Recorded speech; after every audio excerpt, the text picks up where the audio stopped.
সময়ে দেশ। বাংলা নববর্ষ ১৪৩২ উপলক্ষে এক বিশেষ সাক্ষাৎকারে কথা বলেন গাজীপুর সদর উপজেলার সাবেক জনপ্রিয় চেয়ারম্যান ও পরিশুদ্ধ রাজনীতিবিদ গাজীপুর মহানগর বিএনপির সাবেক সিনিয়র সহ সভাপতি আফজাল হোসেন কায়সার।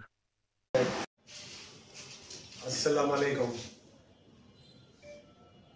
গাজীপুর মহানগর এবং জেলা সকল নাগরিকবৃন্দকে আমি নববর্ষের শুভেচ্ছা জানাই। বাংলা নববর্ষের এই দিনে আপনাদের সকলের সুখ সমৃদ্ধি কামনা করি। আমি বিগত দিনে আমার বাংলাদেশ জাতীয়তাবাদী দলের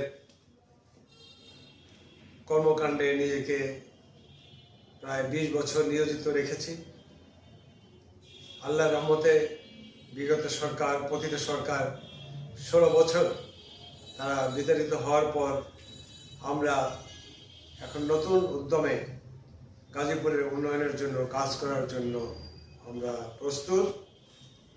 আশা করি বিগত সরকারের যে অপকর্মগুলো এই গাজীপুরের উপর ছিল, চাঁদাবাজি, লুটতরাজ, এবং এখানে কয়েকজন মন্ত্রী ছিলেন, সংসদীয় কমিটির সভাপতি ছিলেন, যাদের উন্নয়নের কোনো ছোঁয়া নেই, শুধু দুর্নীতিতে তারা জড়িত ছিলেন।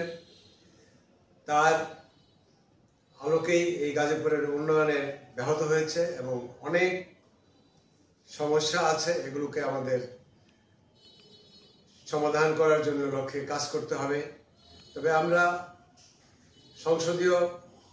আগামী সংসদ নির্বাচনের অপেক্ষায় আছি। আল্লাহর রহমতে যদি আমার জাতীয়তাবাদী দলের বিএনপির সরকার গঠিত হয়, তাহলে এই গাজীপুরকে ঢেলে সাজিয়ে উন্নয়ন করার আমাদের একান্ত প্রয়োজন।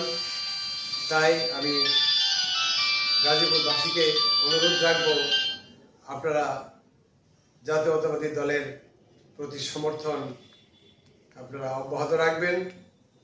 আমরা আপনাদের পাশে আছি। সুযোগ পেলে আল্লাহর রহমতে সেই উন্নয়নে নিজেকে সম্পৃক্ত রাখতে পারব।